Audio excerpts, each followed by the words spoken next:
Japonya'da şiddet içeren suçlar nadirdir. Ancak bu olmayacağı anlamına gelmez ve ben bu tür şeylere şahit oldum. Arkadaşımla seyahate giderken bu kadar nadir bir şeyin kurbanı olduğumu daha önce görmemiştim. James ile seyahat etmeye karar verdim. Üniversitede 2. yılımızın ardından yaz tatili için okulda ve işimiz için çok çalıştık. Japonya'nın sunduğu her şeyin, özellikle de animenin tadını çıkartmak için kendimizi Japonya'ya bir geziyle ödüllendirdik. Anime ile ilgili her şeyi görmek için sabırsızlanıyorum. Uçağa binerken arkadaşım heyecanla gülümsedi.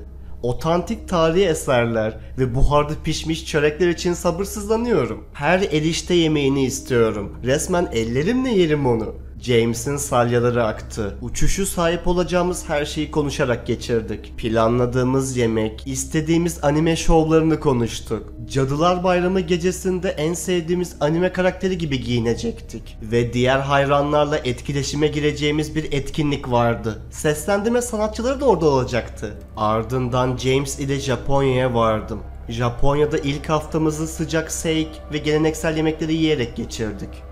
Etkinlik için ne kadar heyecanlı olduğumuza dayanamıyordum. Sonunda Cadılar Bayramı geldi ve en çok sabırsızlıkla beklediğimiz etkinliğe gidiyorduk. Hit anime mavi şeytan kovucu olan Reno Kimura gibi giyinmiştim. James de Naruto olarak gidecekti. Açıklamaya gerek yok zaten. Tren istasyonuna vardık ve Tokyo şehir merkezine gitmek üzere trene bindik. Tren kalabalıktı ama ortam sessizdi. Japonya hakkında ilginç bulduğumuz bir şey, onların çok kibar bir kültüre sahip olmaları ve trende kendi başlarına kalmalarıydı. James ve ben çok sosyaliz. O gece trende neredeyse herkes kostüm giyiyordu. Onların da partiye gittiklerini varsaydık.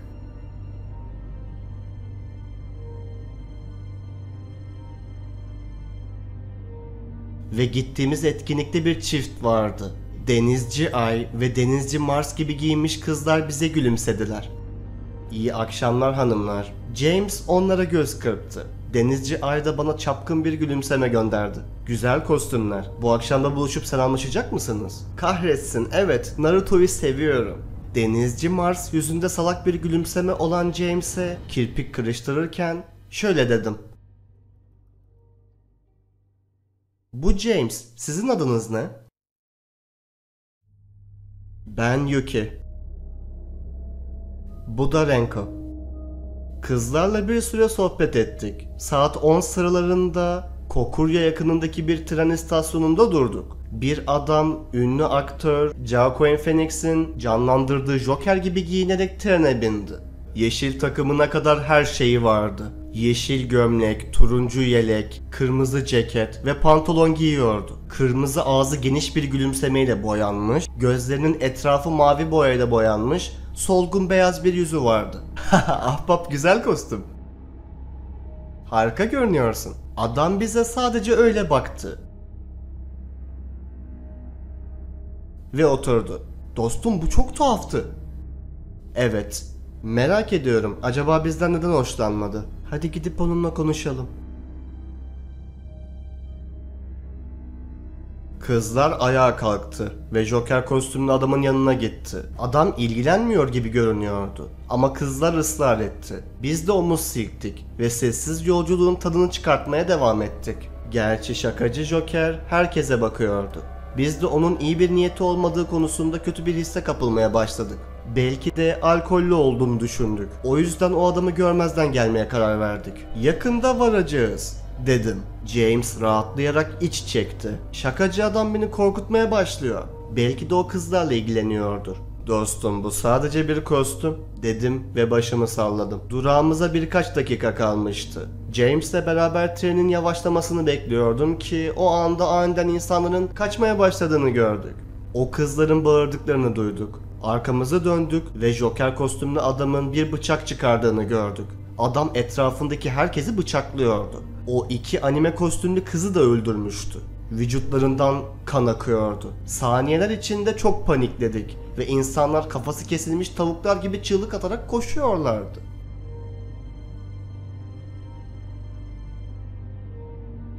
Yerde bir sürü ceset vardı. Kanlar içinde insanlar tökezleyerek kaçıyorlardı. İnsanlar bizi öyle sıkıştırmıştı ki biz kaçamadık. Ve o James'i bıçakladığında şoka girdim. En yakın arkadaşımın bıçaklandığını ve kan içinde olduğunu görmek çok korkutucuydu.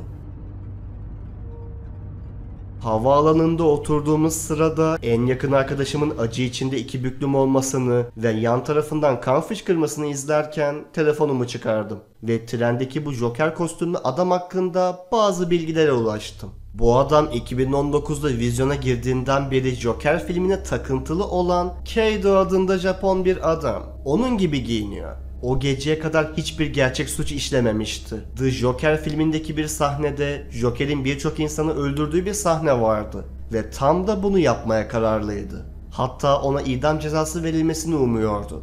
Kaido uzun süre önce çektiği vesikalık fotoğrafında hayalet gibi görünüyordu. Siyah renkte saçları ve koyu gözleri vardı ve cildi o an için yaptığı makyaj kadar beyazdı. Şu an akıl hastanesinde tutuluyor.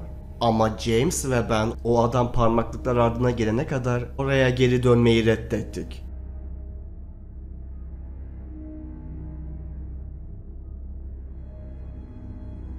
Benim adım Henry, 27 yaşındayım ve şarkı dinlemeyi seviyorum. Bir şirkette çalışıyorum. Şirket yöneticisiyim. Bugün size anlatacağım hikaye duygularımı çok etkiledi. Kasım ayıydı. Bir nedenden dolayı başka şehre gitmek zorunda kaldım. Ofis işine girmek için trende bilet ayırdım. Ve o şehre gitmek için yola çıktım. James 28 isimli bir çocuk Naruto gibi giyinmişti. Bana karşı çok arkadaş canlısıydı. İkimiz de çok çabuk arkadaş olduk. Ve bu yaşta bile çok çapkın ve konuşkan biriydi. Trende her kıza bakıyordu. Tahminimce trende 25 yaşında bir kız, 48 yaşında bir adam ve 45 yaşında bir kadın önümdeki koltukta oturuyorlardı. Onlar bir aileydi. O kız gerçekten çok güzeldi. Daha az konuşkandı ve camdan dışarı bakıyordu. Ama gergindi. Sanki bir şey söylemeye çalışıyor ama söyleyemiyor gibiydi. Belki benden utanıyor diye düşündüm. Ben de ona bakıyordum. Ondan etkilendiğimi biliyordu. O kız alçak sesle konuşmaya çalıştı. Ama ben anlayamadım. Belki de o gece anne ve babasından korkuyordu. Trende neredeyse herkes kostümlüydü. Ertesi gün Cadılar Bayramı'ydı. Bu yüzden herkes bu tarz kostümler giyiyordu. Ama yemin edebilirim ki her şey bana gerçek geldi. Sonra tren bir istasyonda durdu. Ve bir adam geldi. Joker kostümlü bir adamdı. O trende herkes kostüm giymiş olmasına rağmen o adam farklı görünüyordu. İfadeleri şahsen bana doğru gelmedi.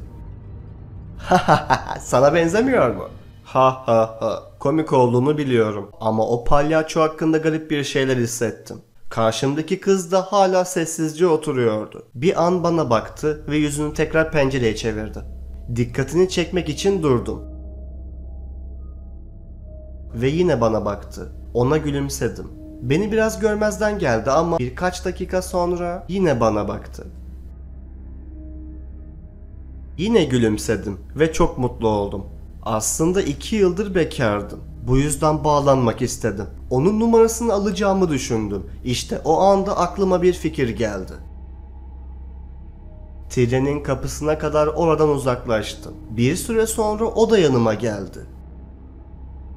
Hey, geldiğin için teşekkürler. Adını öğrenebilir miyim lütfen? Hafif bir sesle adım Smiley dedi. Onunla konuşmaya başladığımda elinde morluklar olduğunu gördüm. Ona ne olduğunu sordum.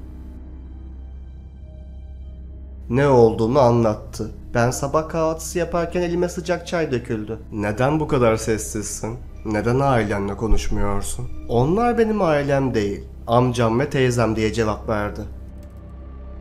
Ah, tamam öyleyse. O zaman senin hakkında şunu sorayım. Nerelisin? Şimdi gitmem gerekiyor. Yoksa amcam beni görmeye gelir. Hoşça kal. Onunla daha çok konuşmak istedim ama yapamadım. Her şey o kadar hızlı olmuştu ki onu anlayamadım. Buna çok pişmanım. Keşke onun hareketlerini anlasaydım. Joker kostümlü adam etrafa bakıyordu ve tedirgin görünüyordu. Benim gözümde kötü bir his uyandırmıştı. Varış noktasına 45 dakika uzaktaydık. Tren bir istasyonda durdu ama gideceğimiz yer orası değildi. James ve ben birkaç dakikalığına trenden indik. Birçok kişi de trenden indi. Islık çaldı ve tren hareket etmek üzereydi. Ben trene binmek üzereydim. Sonra kapıdan Joker kostümlü adamın atlayıp kaçtığını gördüm. Onu görünce şok oldum. Sanki bir şeyden kaçıyormuş gibiydi. Kafam bayağı karışmıştı. Ama görmezden geldim. Şimdi bindiğimde herkes trendeydi. Koltuğuma gittim ve Smiley orada değildi.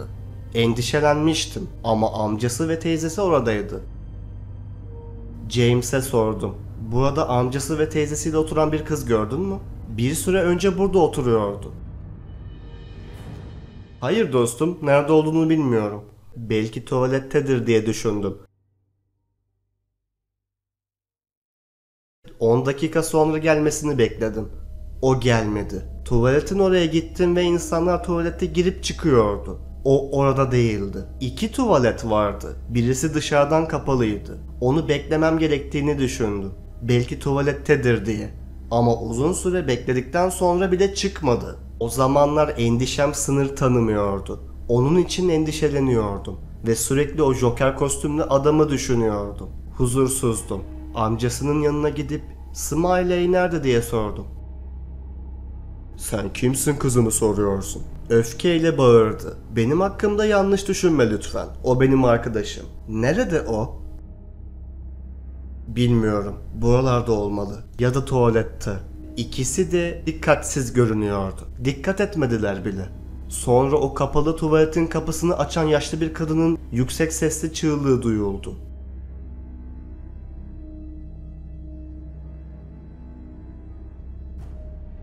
Herkes koltuklarından kalktı, koştu. Ben de koştum.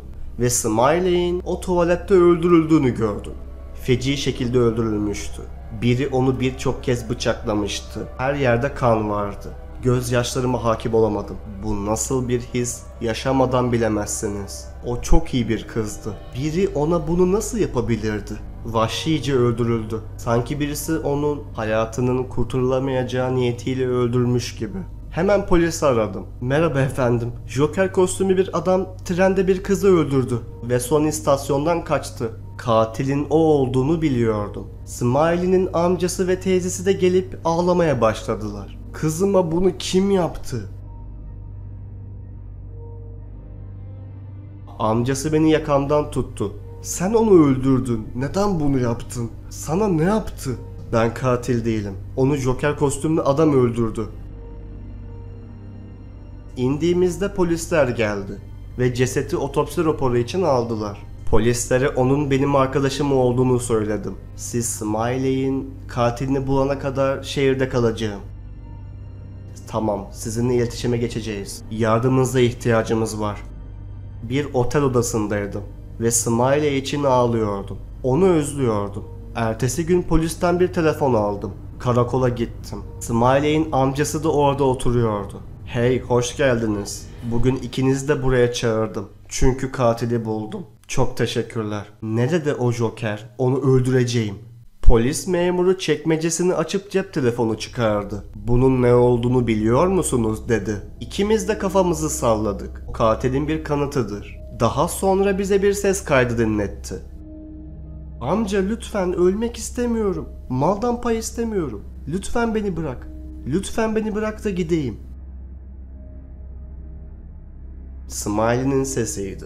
Onu öldüren amcasıydı. Tren bir istasyonda durduğunda ve Smiley tuvalete girdiğinde amcası onu defalarca bıçakladı. Mülkten pay almasını istemedi. Bu yüzden onu öldürdü. Polis onu tutukladı ve hapse attı. Onu hala çok özlüyorum. Birisinin bu kadar hoş bir kızı nasıl öldürebileceğine hala inanamıyorum. Şimdi Smiley'in elindeki morlukların dökülen çay değil, amcasından dayak yediğini anlayabiliyorum.